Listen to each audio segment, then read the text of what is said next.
Hello everyone, আরো একটি video নিয়ে এলাম আপনাদের সামনে, যেখানে আমরা জানবো সেকশন এবং ডিপ সম্পর্কে। সেকশন এবং ডিপ কি সেটা আমরা প্রথমে বুঝবো বিভিন্ন ওয়েবসাইটে গিয়ে, এবং বিভিন্ন ওয়েবসাইটের তাদের সেকশন গুলো দেখবো, তাদের ডিপ গুলো দেখবো। তারপর যখন আমরা ভালো একটা আন্ডারস্ট্যান্ডিং হয়ে যাবে, তারপর আমরা চলে যাবো আমাদের কোড এডিটরসে এবং কোড করব, এবং সেটা নিয়ে আমরা আরো বেশি আলোচনা করব। তো আজকের ভিডিওটা তেমন বেশি কমপ্লিকেটেড হতে যাচ্ছে না, খুবই সিম্পল একটা ভিডিও হতে যাচ্ছে। নিশ্চয়ই আপনারা এনজয় করবেন। আপনারা নিশ্চয়ই একটা ওয়েবসাইট দেখতে পাচ্ছেন এখানে। তো এরকম আমি কিছু র‍্যান্ডম ওয়েবসাইট মানে নিয়েছি, যেখানে হচ্ছে আপনাদেরকে বোঝানোর জন্য সেকশন এবং ডিপ কি জিনিস। তো এখানে দেখতে পাচ্ছেন একটা বেস্ট হসপিটাল। এটা হচ্ছে পুরোটা একটা সেকশন, মানে হচ্ছে আমি পুরোটা মিনস বোঝাচ্ছি এখানে যা, যা কনটেন্ট আছে সবগুলো একটা সেকশনের আন্ডারে আছে। মানে এখানে যে কালারটা দেখতে পাচ্ছেন একটা মানে হোয়াইট এর মধ্যে একটু গ্রে টাইপস এর। এটা হচ্ছে পুরোটা হচ্ছে একটা সেকশন। এবং আমি যদি একটু স্ক্রল করে নিচে আসি, এখন দেখতে পাচ্ছেন আওয়ার সার্ভিসেস নামে আরেকটা সেকশন। তো এটা কিন্তু একটু হোয়াইট টাইপস এর। তো এই পুরোটা এখানে যা, যা কনটেন্ট আছে সবকিছু হচ্ছে কি একটা সেকশনের ভিতরেই আছে। তাহলে বোঝা যাচ্ছে কি আমাদের বেস্ট হসপিটাল যেটা লেখা আছে আ হেডিং অথবা টাইটেল দিয়ে, এই পুরোটা হচ্ছে একটা সেকশন। মানে হচ্ছে এটা পুরোটাই একটা সেকশন। আবার এখানে আওয়ার সার্ভিসেস যেটা আছে, এই পুরোটাই হচ্ছে একটা সেকশন। এবং এর পরবর্তীতে যদি আমি যাই এখানে দেখতে পাচ্ছেন এইখানে যে পিছনে ব্যাকগ্রাউন্ড একটা ইমেজ দিয়ে ডক্টরসদের সাথে আছে, এবং ডক্টরসদের একটা ওভারভিউ দিচ্ছে, যেখানে টেস্টিমোনিয়াল এর থ্রুতে এটাই হচ্ছে একটা পুরোটা একটা সেকশন। তাহলে আবার এখানে যেটা দেখতে পাচ্ছেন 100 প্লাস, প্লাস এখানে যা, যা লিখা আছে আরকি, যেটা ব্লু কালার যেটা আপনারা দেখতে পাচ্ছেন, এই পুরোটাই হচ্ছে একটা সেকশন। আবার এরপরেও যদি আমি এখানে যাই, এই পুরোটা হচ্ছে একটা সেকশন। আশা করি এখন বুঝে গিয়েছেন সেকশন কি জিনিস। আচ্ছা হ্যাঁ, নিচে যেটা দেখতে পাচ্ছেন এটা হচ্ছে ফুটার সেকশন। মানে সবকিছুর একটা, একটা সেকশন আছে সেটা বোঝা যাচ্ছে। যদি আমি আরেকটা ওয়েবসাইটে যাই, যেমন আওয়ার সার্ভিসেস, এই পুরোটা এখানে যা, যা কনটেন্ট আছে সবকিছু হচ্ছে একটা সেকশন। যেটা হচ্ছে আপনি দেখতে পাচ্ছেন এই সেকশনের মধ্যে একটা কালার দেওয়া আছে যেটা হচ্ছে স্কাই কালার। তো এটা হচ্ছে পুরোটা একটা সেকশন। এবং এর নিচে যদি যাই পোর্টফোলিও, পোর্টফোলিও যেখানে আছে এগুলো সবকিছু হচ্ছে একটা সেকশন। তাহলে আশা করি বুঝে গিয়েছেন। এবং এটাও একটা সেকশন। এটা পুরোটা গেট স্টার্টেড টুডে বাটন থেকে শুরু করে এই পাশে যে লিখাটা আছে টাইটেলটা, সেটাও একটা সেকশন। এবং এটাও একটা সেকশন। আবার এখানে যদি যাই এটাও একটা সেকশন। আবার আমি যদি এখানে যাই, যদি এটাও একটা সেকশন ধরতে পারি, আবার নিচেরটাও একটা পুরোটা সেকশন। ঠিক এক্সাক্টলি এখানের মতো এটা একটা সেকশন। আ এখানে এটাও সেকশন, আবার এর নিচেরটাও একটা সেকশন।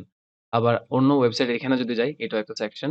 আবার এখানেও যদি যাই, এটাও একটা সেকশন। আশা করি বুঝে গিয়েছেন। তাহলে আর সময় নষ্ট না করি। এবার আমরা কোড এডিটরস এ চলে যাবো, এবং এখানের মধ্যে আমাদের কোডগুলো করব। তাহলে বুঝতে পারবো সেকশন কি জিনিস। নিশ্চয়ই আমরা তাদের মতো ভালো ওয়েবসাইট বানাবো না। বাট আমরা বোঝার ট্রাই করব সেকশন কেন প্রয়োজন, ডিভ কেন প্রয়োজন সেটা। তাহলে আমরা এই কোড এডিটরস এ চলে আসলাম। নিশ্চয়ই আপনারা দেখতে পাচ্ছেন। আমি আরেকটু বড় করে নেই যাতে আপনাদের দেখতে আরো সুবিধা হয়। তাহলে আমরা কি করব? কনটেন্ট গুলো আমরা বডির ভিতরেই লিখব। তাহলে ১ম এ আমরা একটা জিনিস চিন্তা করে দেখি। যদি আমাদের কোনো একটা ওয়েবসাইট থাকে, ওয়েবসাইটের মনে করেন আমাদের ৫-৬ টা হচ্ছে কি থাকে? ওয়েবসাইটের মধ্যে ৫-৬ টা সেকশন থাকতে পারে। তো আমি সেকশন গুলো কিভাবে লিখব? সাপোজ আমরা লিখব হচ্ছে SECTIO করে বুঝে গিয়েছেন সেকশনটা কিরকম হতে পারে? সেকশনের ভিতরে হচ্ছে যা, যা কনটেন্ট থাকবে সবকিছু। মানে আমি যদি একটা হেডিং দিতে চাই H2 দিয়ে মনে করেন অ্যাবাউট আস, অ্যাবাউট আস দিলাম। অ্যাবাউট আস দেওয়ার পর আমি এখানে কি করতে পারি? আমি আরেকটা এখানের ভিতরে আরো কিছু কনটেন্ট নিতে পারি। তো এবার আপনাদেরকে আজকে ডিপ সহ বুঝাবো। আপনি চাইলে এটাকে সেকশন হিসেবে ধরতে পারেন, অথবা আপনি চাইলে ডিপ হিসেবে ধরতে পারেন। তো আপনি যা ইচ্ছা তাই ধরতে পারেন। সেকশন যদি ধরেন তাহলে বোঝা যায় হচ্ছে এটা পুরোটা একটা সেকশন, যেটা হচ্ছে HTML5 এর মানে নতুন এসেছে। তো এটাকে আপনি সেকশন হিসেবেই নিয়ে নিবেন। SECTION section. ওকে। আবার আপনি চাইলে ভিতরের মধ্যে আবার কিছু নেস্টেড, মানে হচ্ছে ওর টাইল হিসেবে কিছু ডিভ নিতে পারি আমরা। অ্যাবাউট আস নিলাম। অ্যাবাউট আস নেওয়ার পর মনে করেন আমি অ্যাবাউট আস এর মধ্যে হচ্ছে আমাদের অনেক কিছু লিখবো। সাপোজ হচ্ছে আমি ৩ টা প্যারাগ্রাফ লিখবো। লরেম 20, মানে হচ্ছে এগুলো হচ্ছে কিছু ডামি ডেটা, মানে আমাদের সম্পর্কে বলছি মনে করে দেখেন এটা।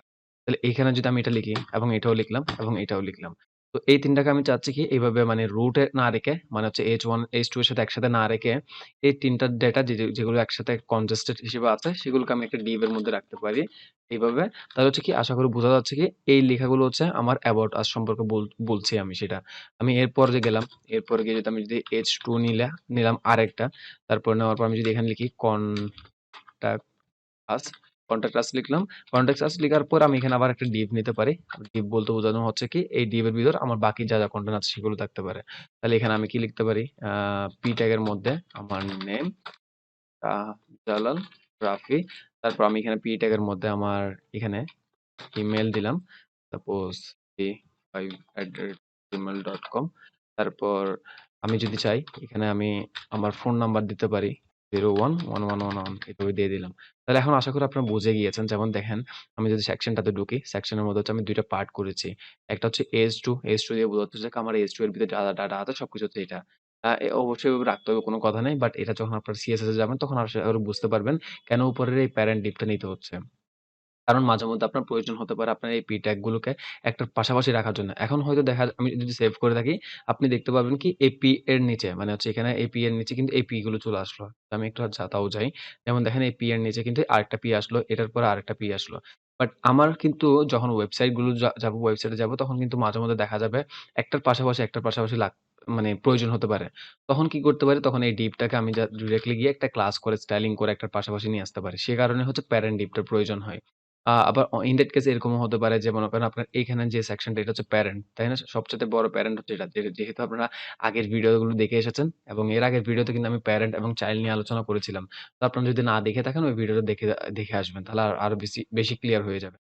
ওকে। তাহলে এই সেকশনটাতে যদি কি করতে চাই, সেকশনের রিলেটিভ এখানে রিলেটিভ তারপর হচ্ছে অ্যাবসোলিউট এই ধরনের কাজগুলো যেগুলো আমি অফ কোর্স আমি জানি এই কথাগুলো শুনে আপনার হয়তো অনেক কমপ্লিকেটেড মনে হতে পারে।